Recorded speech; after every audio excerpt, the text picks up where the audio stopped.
Hi, everyone. Carol here, medium and spiritual messenger. I'm always trying to help others improve and enhance their intuitive and spiritual connections. And one of the ways that you can do this is by practicing on your own. And people say, well, it's really hard to practice my intuition on my own. And first of all, I think that it can be more challenging to do that, but it's very important that we learn how to do that. We need to be able to receive intuitive hunches for ourselves. And so today's practice exercise is really, really super simple. I want to show you a couple of things. The first is what I call, this is my Osho Zen tarot deck. Now, I use this deck not because I'm going to be talking about tarot or anything else. I'm giving you a practice exercise. So I want you to forget about the fact that you're reading cards. That's not what this is about. The reason that I personally choose this deck, and you may choose anything that you want, and I'm going to talk about that in a moment, is I really like the colorful ways in which this deck is expressed. It has a lot of visuals and a lot of color. It also has a word on them. Here's another wonderful one here. So I'm really in tune with the artwork. And I think the artwork is what's really important here. Now, this is another deck that I purchased. It's a group of cards that came from the Windbridge Institute. And if you take a look here, you can see that each of these also has words on them and has these very interesting side-generated patterns. You can go to Windbridge and they talk a little bit more, and I'll have a link in the show notes for how they created these cards. But the visuals were basically representations of what these words represent, okay? You can do this with any piece of art. You can do it with a word. As a matter of fact, I've had a practice exercise where we talk about the power of words. What we're doing now is we're changing it up a little bit, and we're using visuals and we're using cards. So what you can do on your own is you can take and you can just randomly draw a card, right? And so as you randomly draw that card, you're not going to look at it. You're just going to keep it. You can do whatever you want. You can hold it here. You can put it in your hands. You can simply lay it on a table and focus on it. The point is to take all your awareness, all your energy, and ask yourself, what is this card about? And the way that you can do that, of course, is by engaging all of the intuitive senses. The first thing you want to ask yourself is, what does this card feel like? What are the emotions that are coming up for me? Happy, sad, tragic, inspirational, transformational, abundant. What are the words that come forward as well, right? Those become thoughts. So it's words, but it's also the emotions. So now we've engaged the mind in this. If you want, focus on one area at a time. Focus on the feelings, focus on the emotions. Also, what happens to your body? Kinesthetically, allow your body to connect with the card. What does the card make you feel? Does it start making you antsy? Do you want to move around? Do you feel yourself sinking and softening? Do you feel drawn to the card? Do you feel repelled by the card? Is this something that you really need to learn? Is this really have a powerful message for you? If it does, what is that message? You can also ask for any visuals. Are there particular colors that you identify with? I'm not visual, but some of you out there are very, very visual. Use all of the senses one at a time. And that's you don't have to. Certainly they can be integrated. And as you become more evolved, you'll probably integrate them naturally. But if you're just starting out, focus on one aspect at a time. Focus on the emotional, focus on your thoughts, focus on the visuals, and then focus on the body. So you've got 4 different types of senses here. When I say thoughts, you may hear them, you may just know them. Those kind of blur, and so it's really not important, but you're getting mental aspects there in terms of words or thoughts.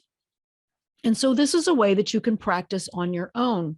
Once you get your insights, I would say write them down. I think journaling is incredibly important because it teaches us how to learn and to take take note of what we're getting. And then eventually what we're going to do is we're going to figure out, maybe we have some patterns that are going on, or maybe something that we received didn't make sense then, but it made sense later. And so if you take and use this as a part of a daily journal, so you can say that my word today, right? Your date, your time, and then you sit down and make all your notes about what you're getting about this particular card. And then when it's all done, then what you want to do is then you can flip it over and you can say to yourself, this was the word creativity. And you can talk about which deck that you used. And then you can ask yourself now, how did what you receive reflect what this card represents? And so this is where you start learning and training yourself. You only have to do it once a day. Really only takes 5 to 10 minutes. What you will also find that will happen over time is let's say, for example, you're in a space where all of a sudden you're feeling frustrated and you're not really quite sure what to do next. And then all of a sudden you see this creativity card come up, right? Or all of a sudden you hear a word that was associated with the creativity card. In many ways, what you're doing is you're getting now an intuitive or a psychic hit.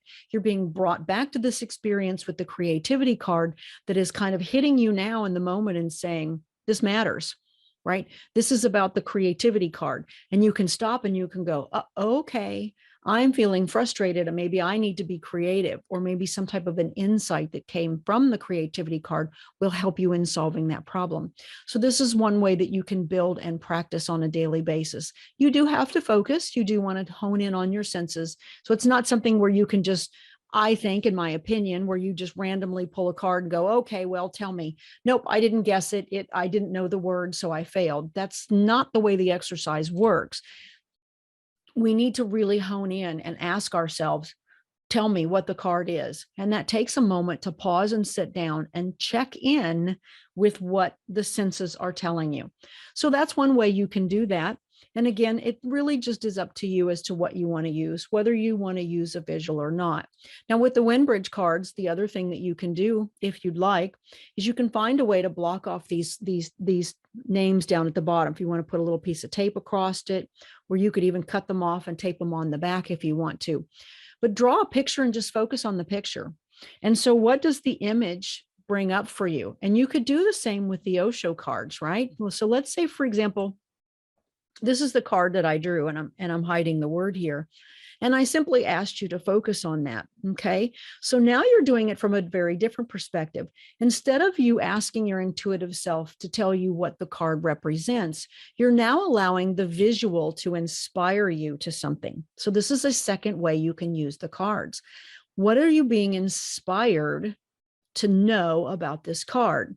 So even right now, as you're looking at this, I want you to ask yourself, what do you feel? What is your body telling you in this moment? Do you get excited? Does it feel powerful? Are you recoiling? Are you being drawn in? I feel this is a very powerful card. The yellow and the red really stand out to me. This is a very, very powerful card. I'm drawn to the fact that the sun is at the solar plexus area, which is, the solar chakra. That's the seat of our power. And this individual is in a state of calm. And I'm drawn to the flame behind his head, which tells me that he's very, very connected to spirit, and that he's in a place of peace and oneness with that, and that he's really creating from this greater source. And so what you're doing is, yes, you're reading the card, but I'm asking myself, the next level then is, this is what the card means to me, but how is this card relevant? Is there something that this card needs to teach me today? Is there something that I'm not doing that I need to be doing? And so what answers start coming to you? As I ask that question, I'm immediately drawn to this little fine white line that's around this guy here. And I hadn't even noticed it until just now. So it's a little bitty fine white line. And I went, oh, that's his personal aura. And I feel like I need to work on my energy and doing some energy expansion. And I'm definitely learning a lot more about energy right now from spirit. I'm being trained on some energy modalities. And so I'm drawn to that. So it's important that I focus on keeping my energy balanced, not just my creativity. So all of a sudden, when I asked that question, I was drawn to a different aspect of the card. So in this way, you can allow yourself to be intuitively or even spiritually guided to a lesson that you need to have. Make sure you're using all of your insights, right? What are you visually drawn to? What thoughts come to mind? Do you hear any particular words, conversations? Does a memory come up for you? Does something unpleasant from the past or your day become relevant? And how does this card explain that for you? What is your emotional response to this card? Does the card have positive or negative emotions for you? And also never forget to check in with the body. Okay. What is the body feeling? How does the body respond? Because the body is a huge part of our intuitive connections. So these are just some simple ways that you can use visual cards as intuitive tools. It may not seem like you say, well, how am I developing intuitively? But remember, your intuition is really designed to serve you first. That is the first aspect. It is to help you to learn, to grow, to expand, to optimize your well-being, right? I talk about that. It is to make you better, to get you to where you need to go. If you decide to use your intuitive skills for others, again, you're building your vocabulary. You're learning how to check in with your body. You're learning how to check in with your heart. You're learning how to check in with visualizations, and you're learning how to check in with what you hear and what you think. So you've got these four aspects that you're training, that you're expanding and utilizing the muscle, just like a gym. And then as you work with others, or even if you're just having a conversation with someone, that one particular card may come up, and that one card may pop into your mind, and you immediately feel like you need to share or talk about that. This is the way intuition works. It's sometimes very subtle, and you need to learn what those subtle clues are and to integrate those into your daily life. So I hope that you found these to be something interesting and fun, and another great way that you can practice by yourself. So thanks for watching, and let me hear below what you think about it. I'd love it if you'd like and subscribe. Also, don't forget my newsletter, because that's where I put most of my material. All right. Thanks, guys. Have a wonderful week. Bye-bye.